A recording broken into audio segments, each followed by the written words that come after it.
오늘 하나님의 초대라는 제목의 말씀을 함께 나누겠습니다. 하나님께서 창세기 17장에서 드디어 이삭이 태어날 것에 대해서 말씀을 하셨습니다. 이 창세기 17장 21절인데 내 언약은 내가 내년 이 시기에 사라가 너에게 낳을 이삭과 세우리라. 여기 보면 여러 가지 정보가 담겨 있는데 내년 이 시기에, 그러니까 아기 낳을 때까지 1년 걸린다, 1년 남았다, 그것과 너의 아내 사라가 너에게 낳을 이삭과 언약을 맺을 거다.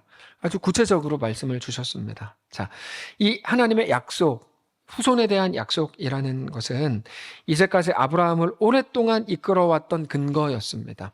하나님께서 아브라함에게 자녀를 약속하셨고, 아브라함은 자주 불안해하고 조급해했지만 그럼에도 하나님의 약속을 붙들고 여기까지 왔습니다. 그리고 이제 약속이 성취되기 직전입니다. 1년 남은 거니까요. 아이가 내년 이맘때쯤 태어나면 최소한 25년 이상을 하나님의 약속을 붙들고 여기까지 온 아브라함, 그가 이제 1년 남았기 때문에 몇 달, 며칠 더 기다리지 못할 이유가 없습니다. 너무 행복한 순간입니다. 이 일이 있은 후에 오늘 본문 18장으로 오면 하나님께서 아브라함을 다시 한번 찾아가십니다. 1절에 이렇게 돼 있어요. 여호와께서 만물의 상수리 나무들이 있는 곳에서 아브라함에게 나타나셨다. 분명히 여호와께서 나타나셨다고 되어 있지만 아브라함은 하나님인지 몰랐습니다. 그냥 손님이라고만 생각했습니다. 그가 아브라함이 날이 뜨거울 때 장막문에 앉아 있었는데 2절 눈을 들어본 즉 사람 셋이, 아브라함 관점이죠, 사람 셋이 맞은편에 서 있었답니다. 아브라함이 그들을 보자 곧 장막문에서 달려나가서 영접하며 땅에 몸을 굽혔죠. 그리고 이르되 내 주여, 내가 주께 은혜를 입었사오면 원하건대 종을 떠나 지나가지 마시고 나에게 물을 조금 가져오게 하셔서 당신들의 발을 씻으시고 나무 아래서 쉬소서. 내가 떡을 가져다 드릴 테니 그거를 좀 드시고 마음을 상쾌하게 하신 후에 지나가소서. 아브라함이 왜 이러고 있는 걸까요?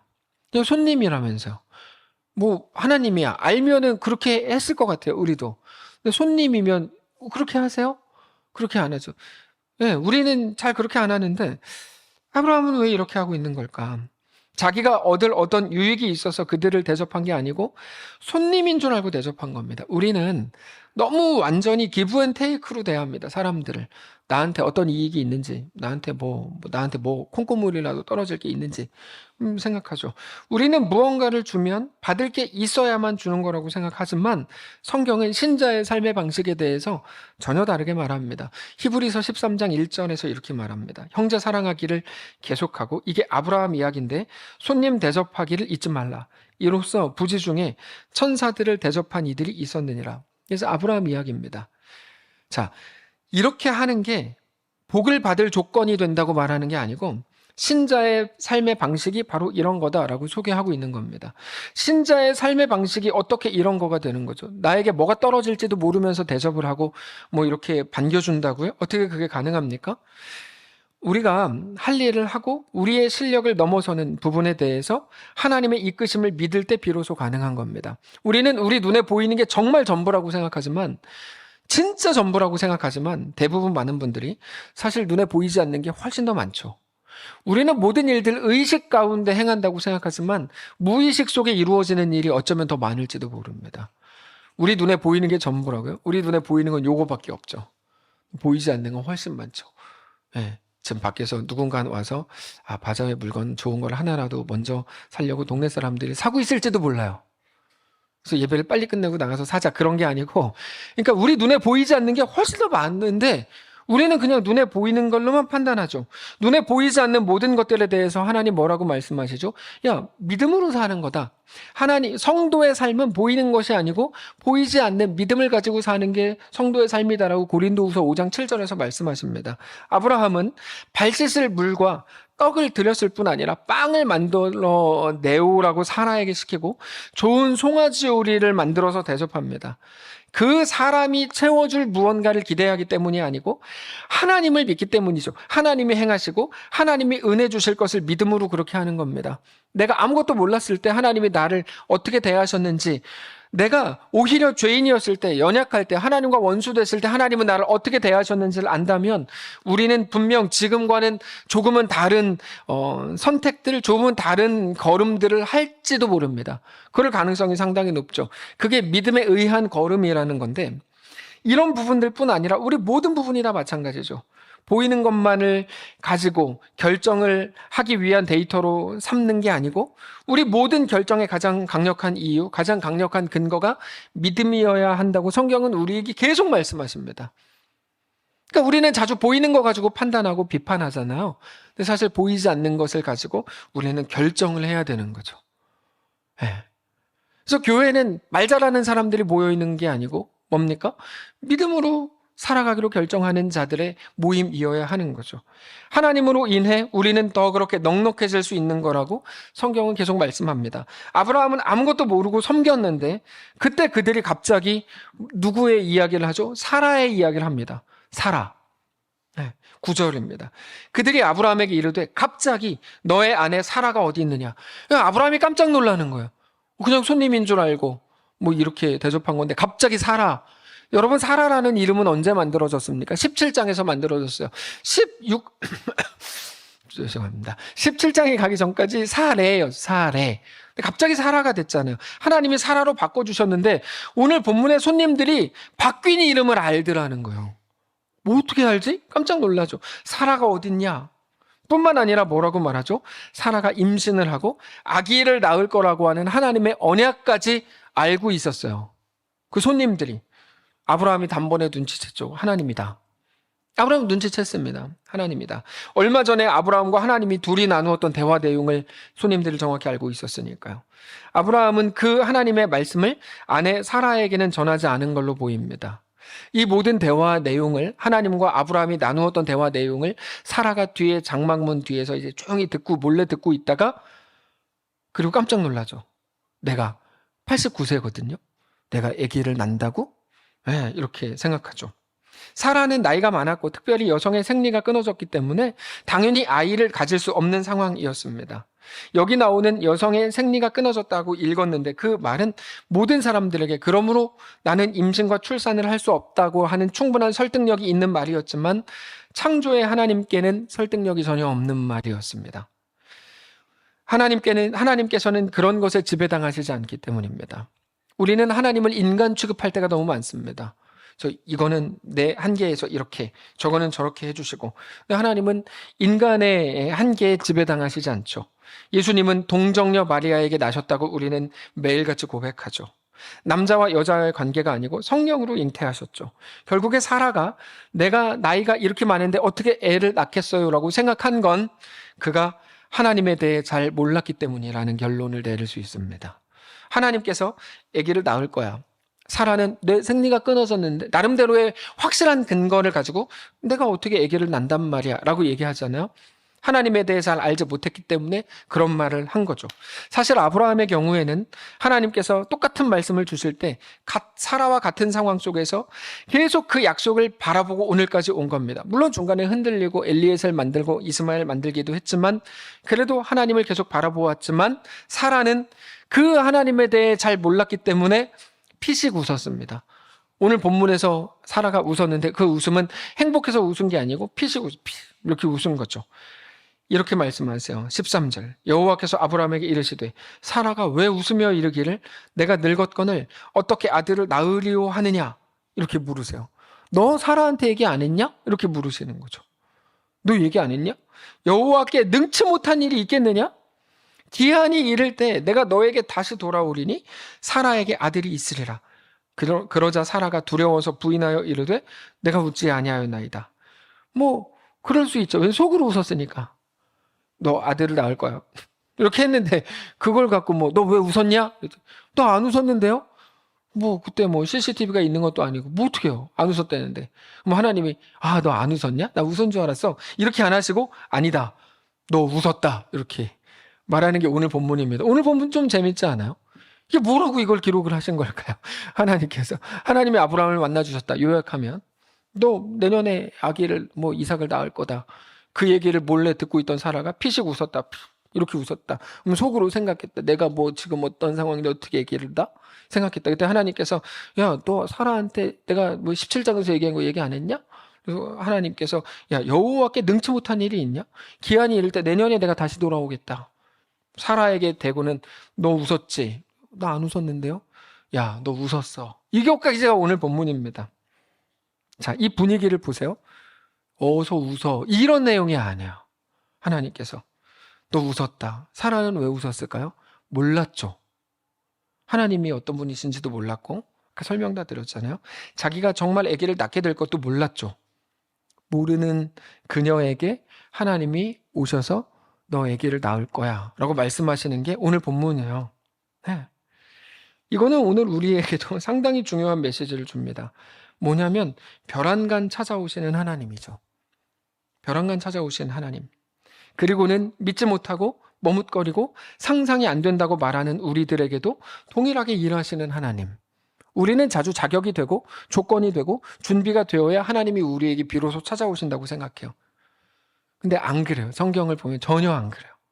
성경을 보면 누구에게 찾아가시냐면 집 나간 둘째 아들이 고생할 때 그때 찾아가시죠.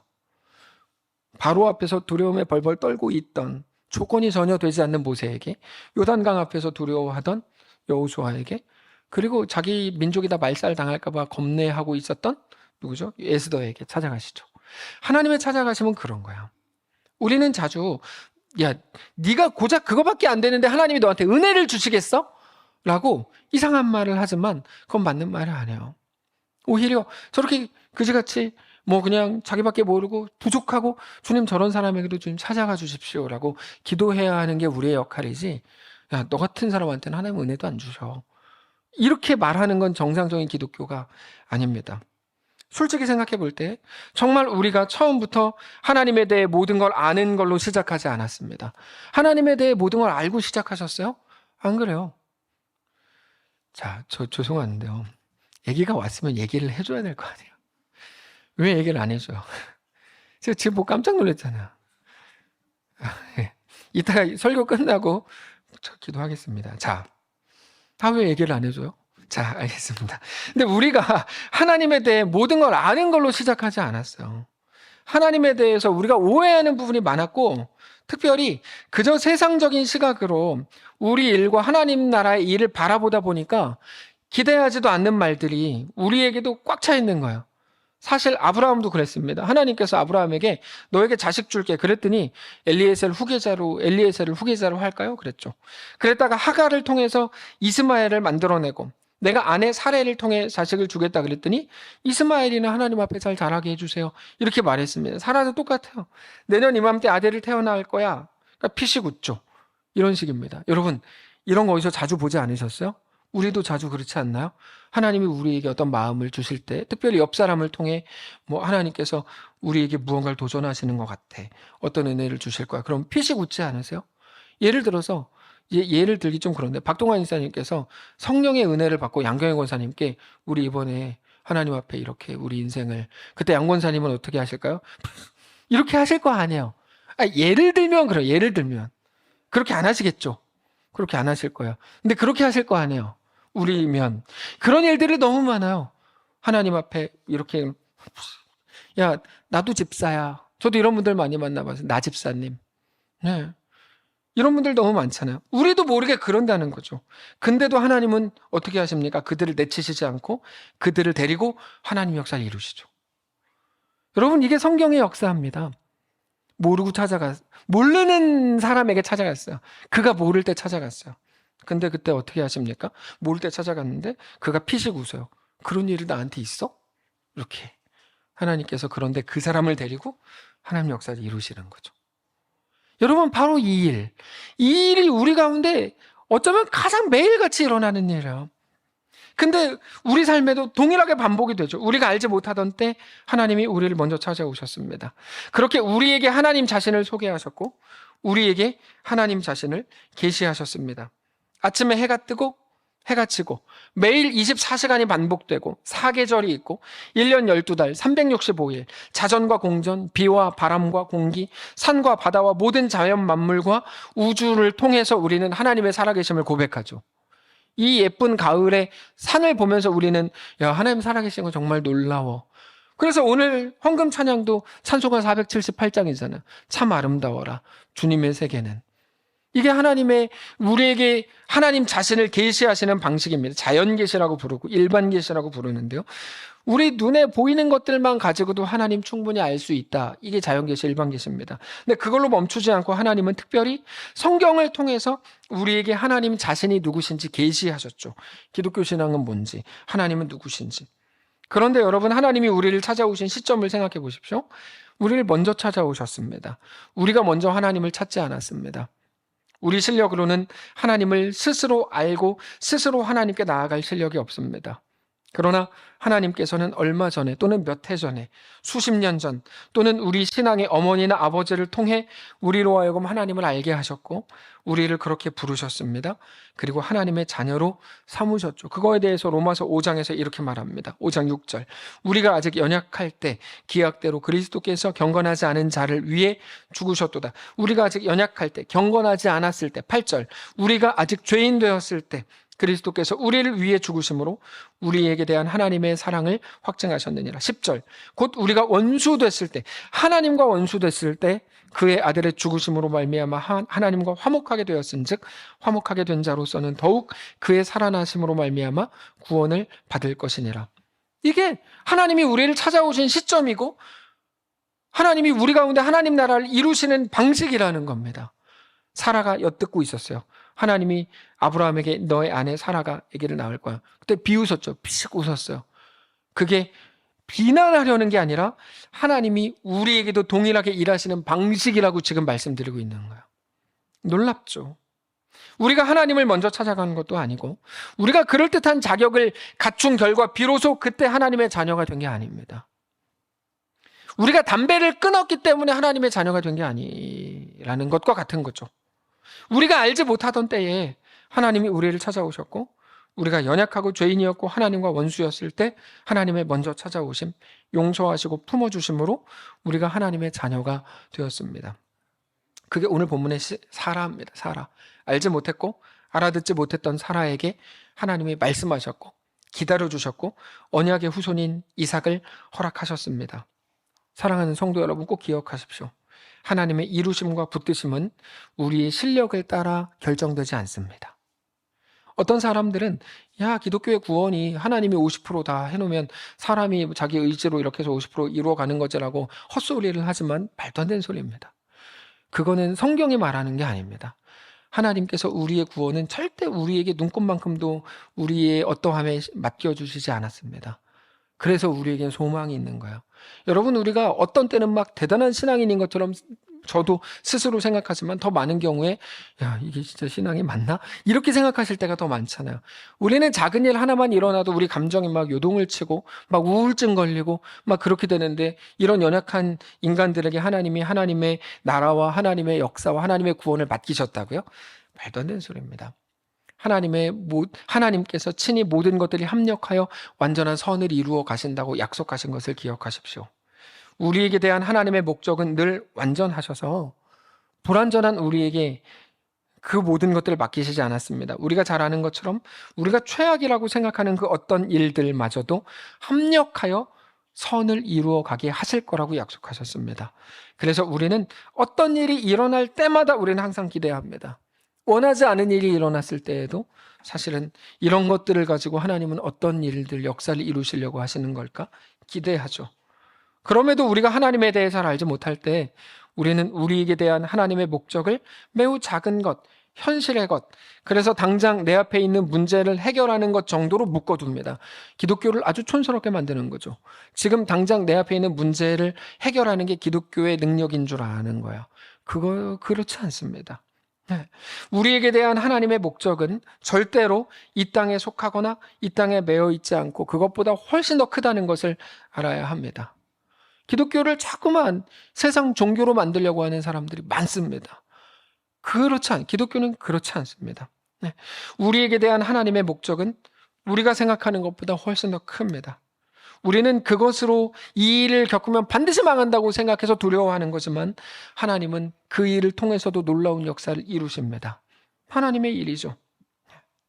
겨우 이 땅에서 조금 더 잘 먹고, 조금 더 인정받고, 조금 더 주목받고, 조금 더 칭찬받고, 조금 더 부유하고, 조금 더 안정적으로 사는 것에 하나님의 목적이 있지 않다는 걸 우리가 알아야 됩니다. 근데 자꾸만 조금 부자 되고, 조금 잘 되고, 자식 서울대 가면 하나님의 은혜입니다 막 얘기하는 사람들 너무 많아요. 은혜죠. 근데 그렇게 할 거면 대학에 떨어진 것조차 은혜라고 고백하셔야죠. 네. 만약에 우리가 잘 되는 것이 하나님이 주시는 정말 좋은 유일한 은혜라면 김정은이 최고 은혜 받은 사람 아니에요? 북한의 대통령, 북한의 왕. 얼마나 은혜가 큰 거. 푸틴 30여 년 동안 왕이에요. 그렇게 은혜만을 받은 사람이 어디 있어요? 말도 안 되는 소리죠. 그다음 그분 재산이 뭐 51조 뭐 7천억인가? 그렇다면서요. 그런 사람이 얼마나 큰 은혜를 받은 사람이에요? 말도 안 되는 소리죠. 왜 자꾸 그런 걸 갖고 은혜라는 거를 끄집어냅니까? 눈에 보이는 게 전부다라고 주장하고 있는 중이죠. 그렇지 않습니다. 하나님의 역사, 하나님의 은혜는 그런 걸로 평가되는 게 아닙니다. 겨우 이 땅에 만족하면서 이 땅에서 안심하면서 그렇게 이 땅을 편하게 사는 게 하나님의 은혜가 아니고 영원한 하나님 나라에서 하나님과 동행하면서 왕 같은 제사장으로, 아니 왕으로 그렇게 살게 하시는 겁니다. 그래서 우리는 상상할 수도 없는 거죠. 하나님의 은혜는 상상할 수가 없어요. 그 놀라운 은혜, 그 거대한 세계로 우리를 부르시는 겁니다. 그게 하나님의 초대입니다. 우리가 보이고 귀에 들리는 소리만을 가지고 계산하는 게 전부라면, 누가 가난해졌다, 그는 저주받았다, 누가 부자가 됐다, 복받았다, 이게 전부라면 우리는 정말 어떤 것도 할 수 없었을 겁니다. 그러나 하나님은 우리에게 언제나 믿음으로 모든 걸음을 걷기를 요구하십니다. 믿음으로 걸어라. 믿음으로 걸어라. 믿음으로 된다는 말이 정확히 그런 말입니다. 믿음으로 된다는 말은 믿는 대로 이루어진다는 말이 아니고 기대하는 대로, 기도하면 그대로 된다. 말의 힘 뭐 그런 소리가 아니고 그는 믿는 대로 그가 움직인다 이런 말입니다. 하나님을 믿으면 하나님께 믿는 믿음으로 움직인다는 말이고 그가 움직이는 모습을 보면 그는 믿지 않는 자였다. 뭐 예를 들면 그런 거죠. 그렇게 그의 믿음이 그의 인생이 된다는 겁니다. 그래서 하나님은 언제나 우리에게 믿음으로만 반응할 수 있는 정황을 주십니다. 여러분 이건 너무 중요합니다. 우리는 그냥 쉬운 길, 열려있는 길 그런 거 가지고 가게 하시기를 원하지만 하나님은 그렇게 하지 않으십니다. 눈에 보이기에 상당히 부담스럽고 불편한 길을 우리에게 정황으로 주시죠. 왜요? 그 길은 믿음으로만 걸을 수 있는 길이거든요. 그래서 하나님 요구하시는 거예요. 너 믿음으로 걸어라. 믿음으로 걸으면 어떻게 되는데요? 하나님의 나라를, 하나님의 세계를, 하나님 크기를 그만큼은 볼 수 있게 되는 거죠. 하나님 행하시는 방식이 언제나 거의 100%입니다. 네. 믿음으로 걸을 수 있는 정황을 주십니다. 결국에 우리가 오늘 해야 되는 일은 뭡니까? 주님, 나에게 그걸 맡기셨다면 어떤 이야기를 만들 것인가? 우리가 오늘 결정하는 거죠. 어떤 이야기를 어떻게 만들어요? 믿음으로 결정해 나가면 믿음의 이야기를 만드는 거고 아니면은 그냥 뭐 눈에 보이는 이야기를 만들어 가는 거죠. 그래서 우리가 늘 살펴야 되는 건 뭐냐면 하나님은 나에게 오늘 어떤 제안을 하고 계시는가 하는 겁니다. 나한테 무엇을 요구하시는가? 전에도 자주 말씀드렸죠.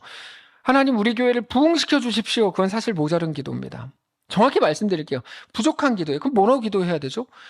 하나님이 부흥을 원하신다면 내가 오늘 그걸 위해 해야 할 일 무엇입니까? 라고 묻는 거죠. 왜냐하면 하나님의 역사는 언제나 나로 하여금 동참하게 하시거든요.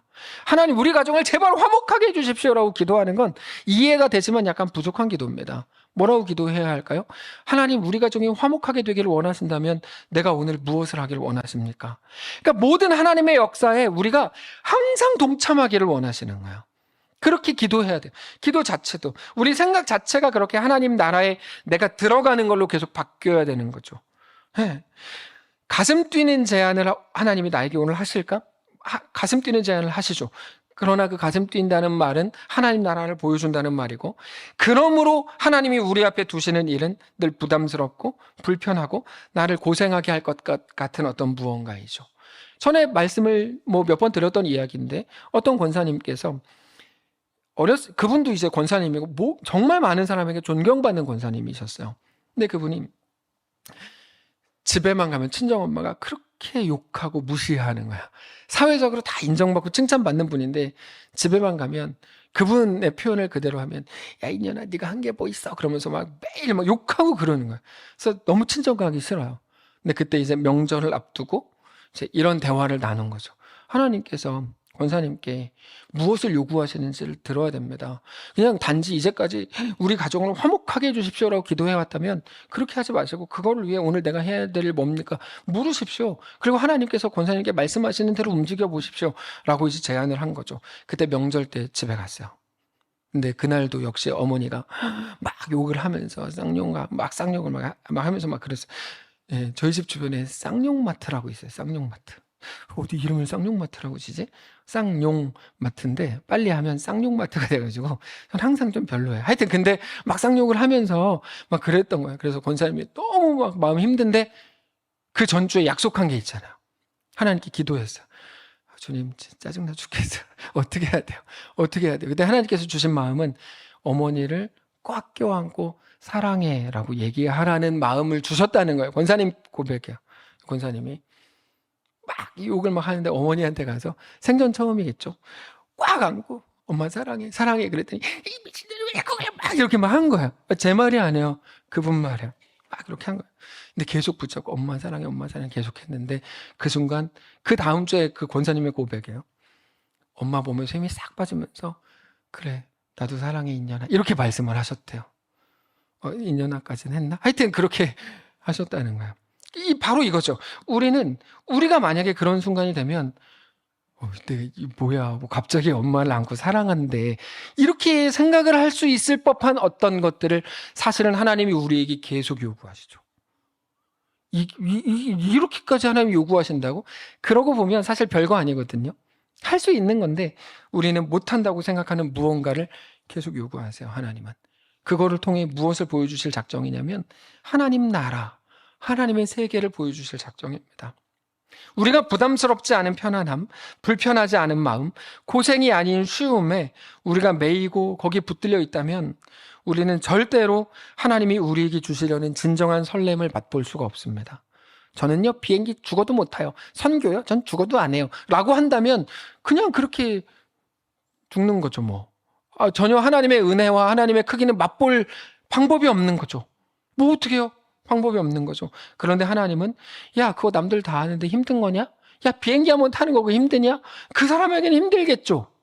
네, 그 사람에게는 힘들겠죠. 그러나 하나님의 요구와 하나님의 이끄심이 무엇인지 우리가 알고 그것을 통해 하나님이 우리를 어떻게 이끌어 가시려고 하는지를 안다면 우리는 기꺼이 우리 자신을 믿음으로 내어드릴 수 있는 거죠. 하나님은 그걸 위해서 하나님에 대해 잘 알지 못하는 사라를 찾아가신 겁니다. 먼저 찾아가셔서 약속을 주셨고 하나님의 약속 안에 거하시기를 요구하시죠. 다시 한번 확인하시잖아요. 너 웃었다. 아니야 안 웃었는데. 아니야 너 웃었어. 너 모르잖아. 너 몰라서 웃었잖아. 라고 말씀하시는 거예요. 우리는 그 믿음으로 수년 전 웃구막을 시작했습니다. 첫 발자국을 뗀 게 벌써 4년 이상 지났습니다. 근데 다 아시겠지만 우리가 잘 알아서 시작한 게 아니었습니다. 예. 이번 주에도 뭐 어떤 분들 만났는데 이게 너무 신기하고 좋은 선교의 모델이라고 그분이 계속 지켜세워 주시더라고요. 근데 우리가 알고 시작한 게 아니에요. 아마 여기 계시는 모든 분들은 다 아실걸요. 이 사역에 대해 이미 여러 번 말씀을 드렸고 웃구막 데이를 맞이해서 다시 한번 좀 정리를 해드리면 제가 처음에 반구학교를 만나기 전날 밤에 남프랭치 센터에서 제공해 주신 방갈로에서 잠을 자다가 수백 방의 개미에 물렸습니다. 저는 그거를 사인으로 봤습니다. 집으로 돌아가. 이 사인으로 봤기 때문에 바로 아침에 짐을 다 싸들고 이제 비행기표를 앞당겨서 빨리 들어가야지. 그래서 들어가려고 이제 다 나왔는데 나타간 목사님이 자꾸만 학교에 가보자고 제안을 저한테 하셨어요. 학교에 가봅시다. 아니요. 저는 기분이 상했어요. 저 집에 갈 거예요. 저는 아주 감정적인 인간이기 때문에 그냥 바로 그냥 집으로 가려고 했는데 자꾸만 학교에 가보자 그래서 제가 어쩔 수 없이 학교에 갔습니다. 목사님과 함께. 근데 거기 누가 있었냐면 돌아가신 하영봉 장로님, 그리고 박은하 사모님, 황수영 집사님 이렇게 같이 있었어요. 그러니까 제가 지금 꾸며내는 얘기가 아닌 거죠. 증인이 있으니까. 학교에 갔는데 누가 잡초를 뽑다가 우리를 보고 막 달려왔어요. 반구 이사장님이셨어요. 너무 반가워하면서 막 이런저런 대화를 나누는 중에 저한테 꼭 한국어 수업을 이 학교에서 하고 싶다는 거예요. 한국어 수업을 꼭 하고 싶어요. 그래서 제가 그러면 우리 교회 청년이 많으니까 3개월씩 교사를 보내드릴까요? 3개월엔 무비자 기간이거든요. 90일. 그래서 비자 신경 쓰지 않아도 되는 3개월씩 보내드릴까요? 그래 너무 좋아요. 그래서 그러면서 우리한테 한국어 수업 시간을 드릴게요. 그러면서 한국관으로 쓸 수 있는 빈 교실도 하나 내어드릴게요. 이렇게 얘기하더라고요. 그랬더니 옆에 있는 나탁한 목사님이 그러면 우리는 센터에 숙소를 하나 내어드릴게요. 마음껏 쓰세요. 이렇게 말했어요. 그래서 제가 거기 있었던 하영봉 장로님께 그러면 장로님 우리는 기금을 조성해서 교사 한 명당 100만 원씩 매월 생활비로 지급할 수 있게 해볼까요? 그랬더니 장로님이 너무 좋대요. 우리 그렇게 해봅시다. 좋아요. 그래서 그 자리에 있었던 박은하 사모님께 다니던 직장 거기 가서 뭐 이사되고 회장 될 거 아니면 당장 그만두든지 아니면 직장에 3개월 휴가 받아서 첫 교사로 들어가. 그랬더니 이제 알겠다고 하면서 시작된 게 이 사역이었어요. 어떤 것도 몰랐어요. 우리는 어떤 것도 몰랐어요. 제가 오늘 본문을 보면서 이 생각을 했습니다. 우리가 정확히 사라였구나. 그 생각을 했습니다. 예전 같으면 그게 안 보였을 거예요. 사라 왜 웃었냐? 이렇게 했을 거예요, 분명히. 근데 우리의 역사를 알고 오늘 본문을 보니까 우리가 사라였구나. 아무것도 몰랐는데. 우리도 아무것도 몰랐거든요. 계획하고 시작한 거 아닌데. 이걸 알았어요. 하나님이 먼저 찾아오셨고 우리를 이끄셨고 우리에게 마음을 주셨고 도전하셨고 각 사람의 마음을 모으게 하셨어요. 조금 더 말씀을 드리면 그렇게 1차 단기교사로 박은하 오경인이 왔고 2차 단기교사로 윤주은 정진리가 왔고 그러다가 김은주 김민아가 3차 교사를 위해 준비하다가 코로나로 못 들어갔지만 준비한 게 있어서 우리는 3차 단기교사로 기억하기로 했고 4차 교사로 장기교사로 황소영 집사님을 파송했습니다. 2년 동안. 그러던 중에 4차 파트너 교사로 김미란 집사님 들어갔다가 나오고 김은주 청년이 들어갔다가 5차 교사로 나왔습니다. 그러다 황수영 집사님 나오고 6차 메인 교사로 김미란 집사님 들어가서 메인 교사로 섬기던 중에 작년 11월에 김현우 집사님 들어가서 파트너 교사하고 올해 2월에 임혜진이 들어가서 그 부부가 7차 교사 장기 교사로 섬기고 있는 겁니다. 그러던 중에 독수리 오영재로 하영봉 장로님, 이석재 이사님, 장태진 청년, 김소라 청년, 황소영이 5명이 들어갔고 웃구막 한국관 꾸미겠다고 주수민 사모님 들어갔고 페인트 팀으로 정충기 장로님, 김영락 청년, 김선욱 청년 들어가고 단기 프로젝트 팀으로 부채춤 팀 여러 번 왔다 갔다 하고 우리 본진도 1차, 2차, 3차, 4차 해외 아웃리치까지 갔다 왔습니다. 엄청 많이 갔다 왔더라고요. 준비해보니까. 제가 기억을 더듬어서 간단하게 말씀드린 거기 때문에 분명 더 많은 사역들이 있었고 이번에 8월에는 어벤져스 팀이 들어갔다가 저는 좋은 게 우리 들어갈 때마다 이름을 붙여주잖아요. 되도 않는 이름을 막 독수리 오영재 어벤져스 막 붙여주니까 저는 그게 너무 좋은 것 같아요. 너무 좋은 것 같아요. 이번에 들어가는 팀은 은방울 자매 하여튼 이런 식으로 이름을 붙여주는 건 전 참 좋은 것 같아요. 근데 어쨌든 이런 사역했던 걸 모든 걸 생각하면서 어떤 생각이 들었냐면 하나님의 세계가 진짜 아름답구나 이 생각이 들었어요. 우리의 지식을 쓰신 게 아니에요.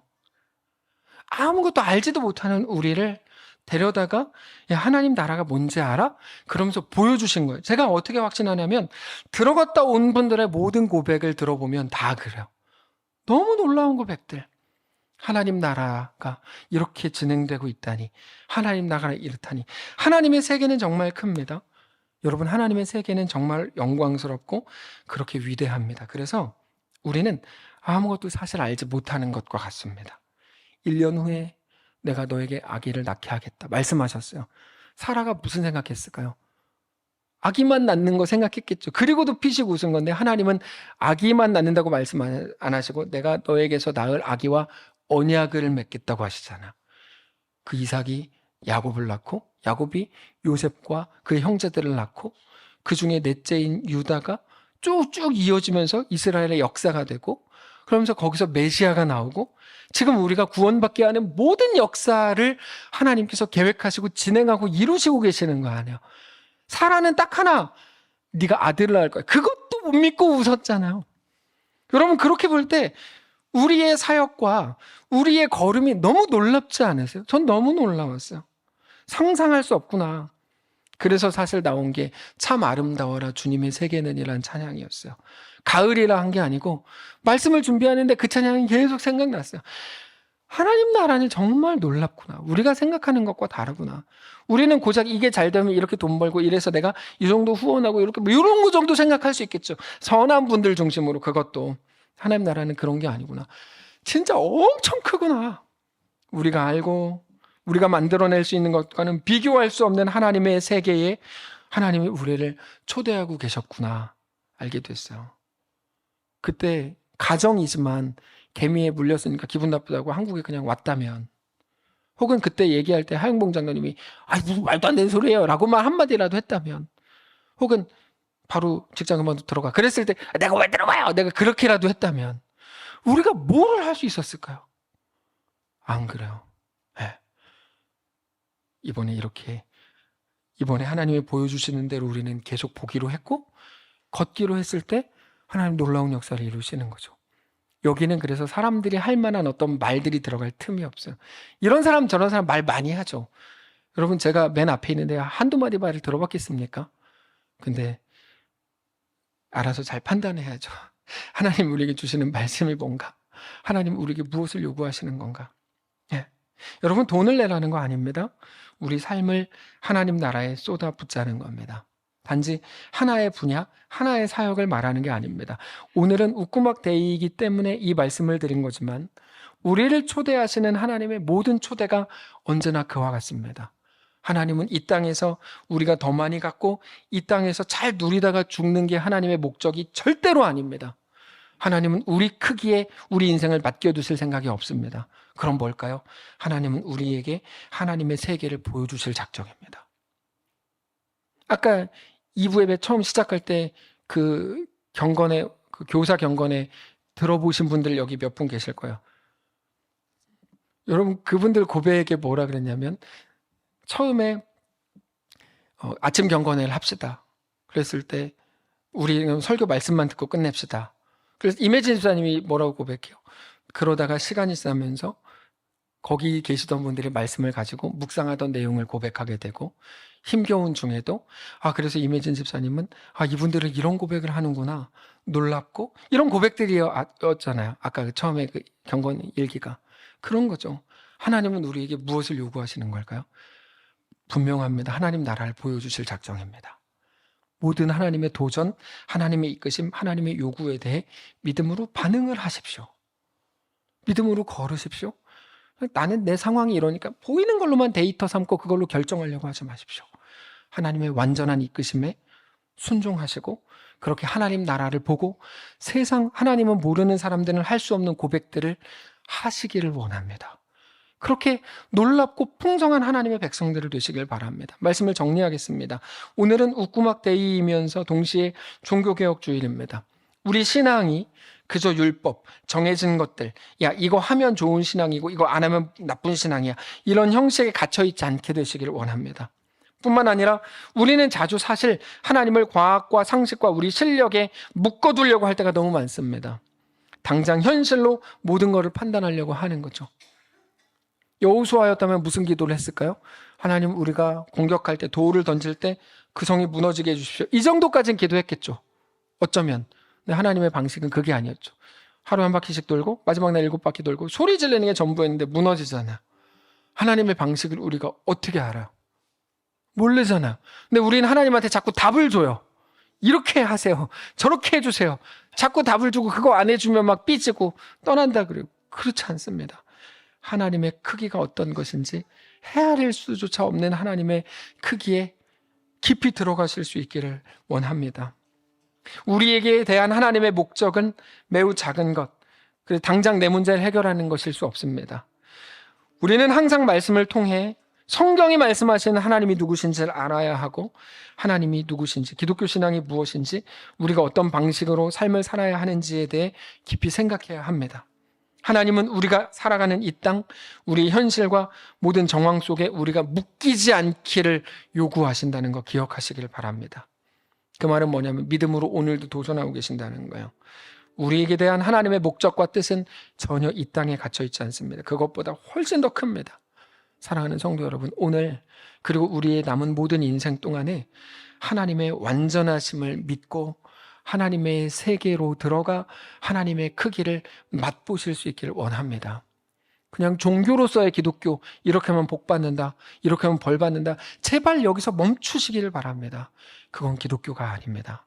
기독교는 하나님을 알고 하나님의 사람들이 되고 하나님의 백성이 되고 하나님 크기를 맛보게 되는 겁니다. 이 땅에 속한 우리의 원함을 소망하지 마시고 하나님의 완전하심을 소망하십시오. 그렇게 우리 모두의 삶이 하나님 앞에 더 온전하게 세워지는 거룩한 삶이 되시기를 주님 이름으로 축복합니다. 기도하겠습니다. 하나님, 신자가 뭔지 알기를 원합니다. 눈에 보이는 거, 판단되는 거, 경험한 게 전부인 줄 알았습니다. 내가 지금 얼마가 있고 내가 어떤 위치고 그게 전부인 줄 알았는데 아니요. 그런 것과는 아무 상관없는 하나님의 세계, 하나님의 크기, 하나님 나라를 보고 깜짝 놀라는 우리 모두가 되기를 원합니다. 이미 많은 사람들은 하나님의 세계로 인해 깜짝 놀라고 있는 중입니다. 하나님이 이런 분이라니, 하나님의 역사가 이렇게 이루어지고 있다니 정말 놀랍다. 우리 모두가 그와 같기를 원합니다.